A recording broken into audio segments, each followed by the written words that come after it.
大家好，我叫邱玉，目前执教于中央民族大学民族学系。在过去，比如说很多女性她会告诉我，跟尼日利亚人在一起之后，她们会更加在意自己的清洁，因为出乎他们的想象，尼日利亚人真的很爱干净。在广州的非洲人，他们群体里头，一般一天要洗2到3次澡，然后特别讲究自己的仪容仪表，自己蹩脚的英文，去到三元里一带去跟这些非洲人聊天。他说，这些人虽然看上去处境非常的糟糕，但他们其实非常的乐观开朗。我也看到有很多中国女性，她们自己以所谓的尼媳、尼日利亚媳妇来标榜自己，她们成立了一个小的共同体，然后互相的互助，能够给对方提供情感的支持，特别是那些刚刚步入这段感情的中国女性们。我也看到很多在广州在地的青年组织，他们希望能够扩大公共的空间。篇非常有名的文章《娜拉出走之后怎么办》，讨论的是当女性没有获得经济独立的时候，走出去之后会有什么样的后果。但我想在这一批广州的中国女性身上，我看到的是一种进阶版的娜拉。她们不再次寻找所谓的父权式的依赖，她们寻找的是经济独立，但更重要的是在寻找在婚恋价值上的自主和自由。他们需要寻找一种出走的权利。那我想，这个东西本质上不正是我们希望在最开始的时候，我希望找到那个突破界限的力量吗？他们希望用自己的方式去定义何为幸福，以及如何去争取它。这就是我给大家讲的竹非爱情故事。谢谢大家。中国女性嫁给非洲黑人就是女性觉醒，这背后到底是怎么回事？一段多年前的社会学演讲近期再度刷屏。学者邱玉基于广州三元里外贸商圈的田野调查，分析当地尼日利亚商人与中国女性的伴侣关系。他调研里观察到的和谐个案有特定生存逻辑，双方是外贸共生搭档，女方熟悉国内供应链办事规则，男方掌握非洲客源，彼此靠生意互相扶持。部分女性在本土婚恋里遭遇性别规训，和对方相处氛围更平等，还会抱团对抗网络极端种族偏见，这是他提出挣脱父权说法的来源。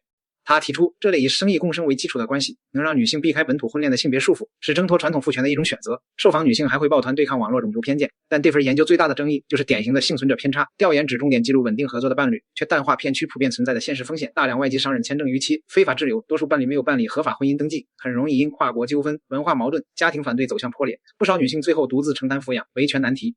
除此之外，他博士阶段这份核心课题由境外基金会资助。网友质疑叙事框架带有预设偏向，刻意放大少数美好案例，掩盖普遍隐患，把底层女性谋生的现实妥协，拔高成普式的女性解放范本，脱离普通人真实的生存处境。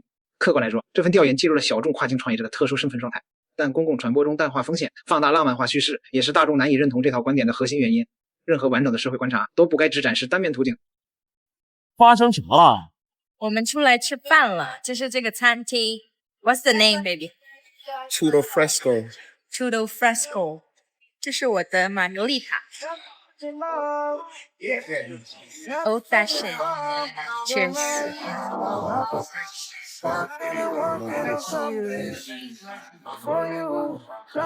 试吃一下这个 zucchini。它一般都是吃的很少，都是我一直在吃，很好吃。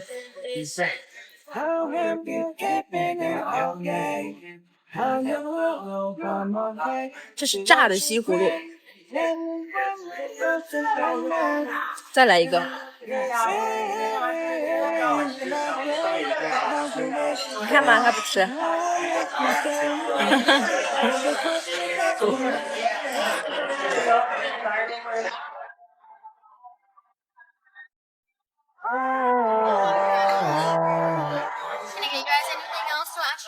看我这盘大肉。Somebody win the game? 墨西哥赢球啦，好乱呀，大家在叫。试吃一下我这个，哇，热气腾腾，起头，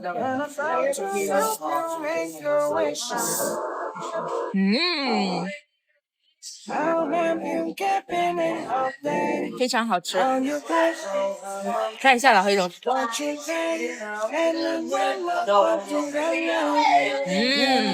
想吃这个肉，看它里面还有芝士，绝了，家人们，超级绝。推荐大家来，前面吃太多了，这些都要打包回去了。又赢球了，大家在叫，然后我们也在这里看，很开心啊。吃完啦，然后我们现在要回家了，然后老黑龙要去他的朋友的 birthday dinner。focus on drive。好的，然后我回家休息，拜拜。走了，终于到家了。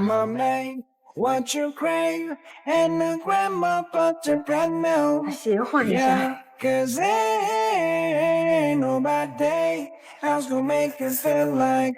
吃的真是好撑啊！把装备都卸下来。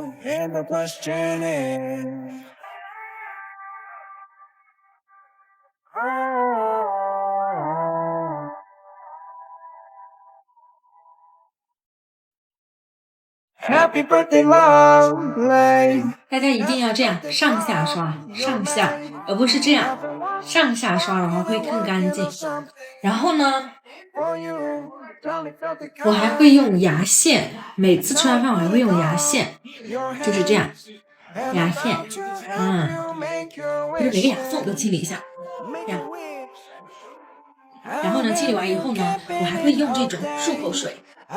漱口水，这是我在超市里买的漱口水。我的天哪，不能洗太久，洗太久的话，清洁能力太强了也不行。